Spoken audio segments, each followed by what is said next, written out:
Hello, ladies and gentlemen. Welcome to another episode of Towards a Better Nigeria. Today, we are continuing on our series of taking advantage of what we have. I've seen a lot of videos, I've had a lot of comments about people talking about churches, the negative impact of churches.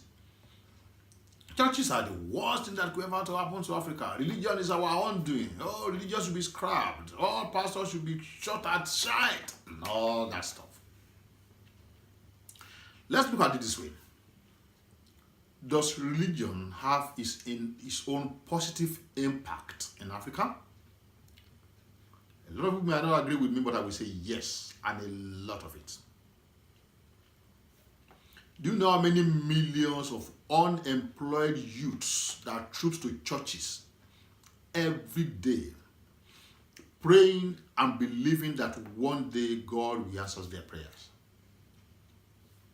The fact that they believe that God will answer their prayer gives them some patience and some peace from within. Now, let's look at it this way. Suppose there are no churches. Suppose there are no mosques. And we have this number of youths that are unemployed. All of them on the streets. Tell me, what is going to be the crime rates of Africa? The crime rate is this low because of these churches, because of these mosques. Don't get me wrong. I'm not saying they are saints. I'm not saying what they do. 100% I support all of them. But even if only for that they should get some people out of the streets and get them believing, get them thinking, that alone is an achievement. Now let's look at this way in another aspect. A lot of Nigerian musicians, I can categorically say more than 50% of them start their career in the church. And now they're making headways. Because there was no job. They went to church to go and learn instrument, to join the choir, to do this, to do that. And they discovered their talent from there. They discovered this, the instrument they can do. They discovered they can sing. They discovered they can do this.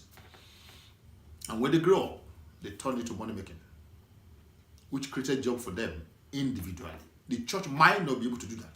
But the church gave them the platform to learn this instrument for free, to showcase their talent in singing for free by giving them the platform and the audience to sing to in the first place, in the name of churches.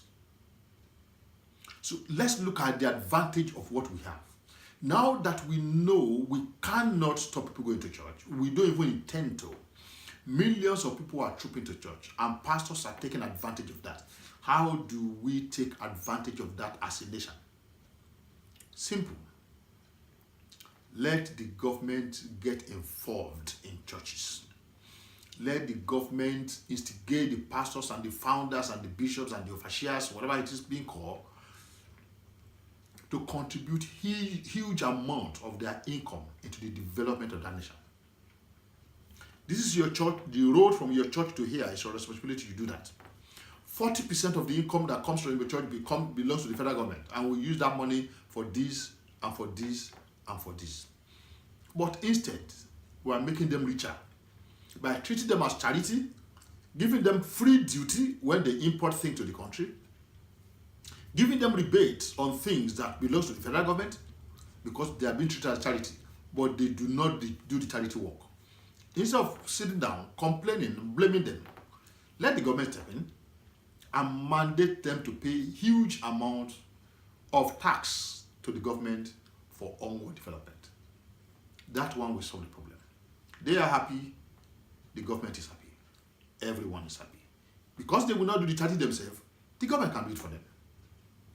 Let's learn to take advantage of things instead of sitting down, judging things, condemning things, and criminalize it. Once more, Nigeria can be better, and Nigeria will definitely be better. But me and you need to contribute our own part. Stop blaming people. Look inward. What can we do? I saw a placard this morning on the internet, and they said, help us EU, help us Europe, help us America. Please, can you help us from the dictator called Buhari?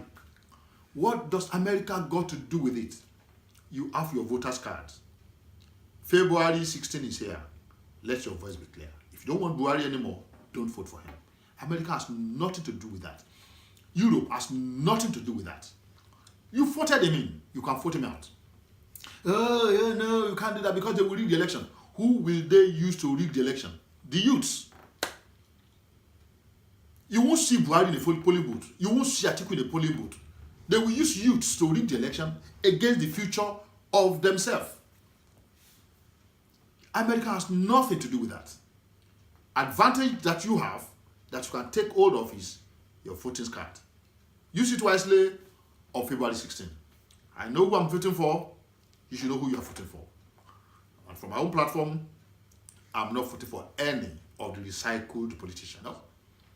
We've tried them, it didn't work. Let's try the new breeds. Ladies and gentlemen, let's make Nigeria great again. Thanks, and see you next time. Bye for now.